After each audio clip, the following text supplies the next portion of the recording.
Hi, this is Pat Battle from Living Web Farms, and in cooperation with the Organic Growers School, we're going to try and give you important bits of information every day on how to feed yourself right now from what you have available. So many of us have gardens that have gone to seed. It was a mild winter.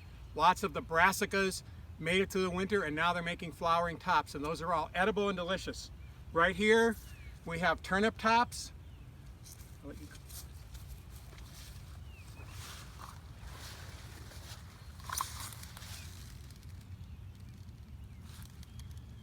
And nearby, not as abundant, but we also have mustard tops. All of those are edible and delicious.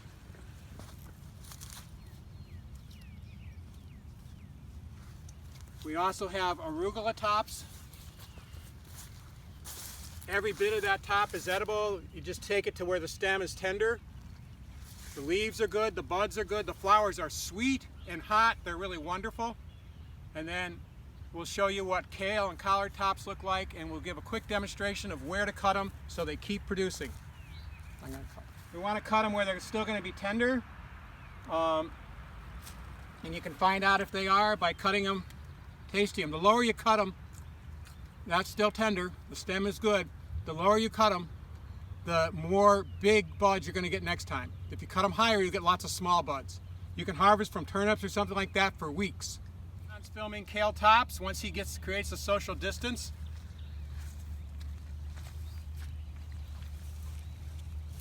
I will show you how to cut them. Once again, you might want to test the first time and just see where it snaps. That's going to be tender, you know. Then once you got an idea, it's faster to just cut. You can get a lot of really gourmet quality food by harvesting your Brassica tops. All of the tops of the Brassicas are edible. Okay, let's take a look at the collards.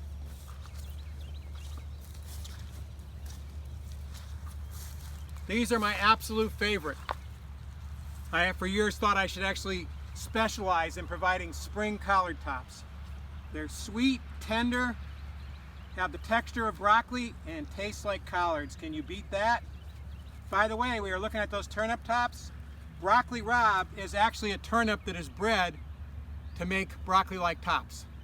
So you have all of this gourmet food if you have brassicas that overwintered.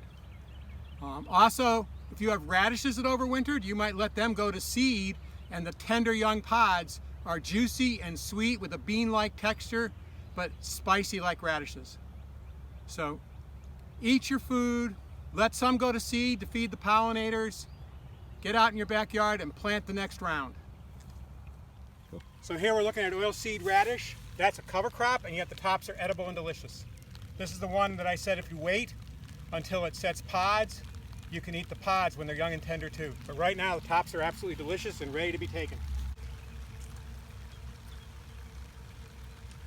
Tender, but I chop it fine.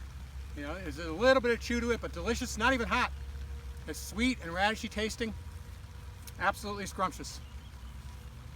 But chop it fine because there is a little bit of fiber. You won't notice it, it'll be good for you. There's a kale that has a little gathering of aphids. That's going to happen as the plants are going to seed. They're going to stop defending themselves, and the aphids are going to start to graze on them. Don't harvest those ones, but let them be, because those aphids are going to feed your ladybugs and your lacewing larvae and your surfeit fly larvae, and you're going to multiply your beneficial insects for later in the season. Those aphids aren't going to be a problem. Nature will take care of them.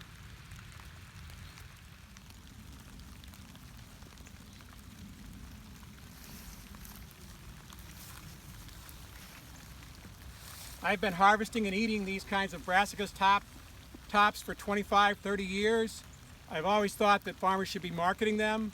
Haven't gotten around to promoting it.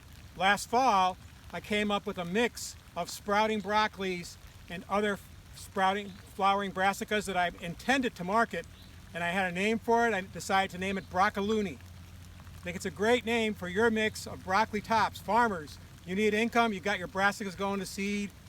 Take Broccoloonie to the market. Let's get that concept out there. Nobody can trademark it now. Eat your Broccoloonie.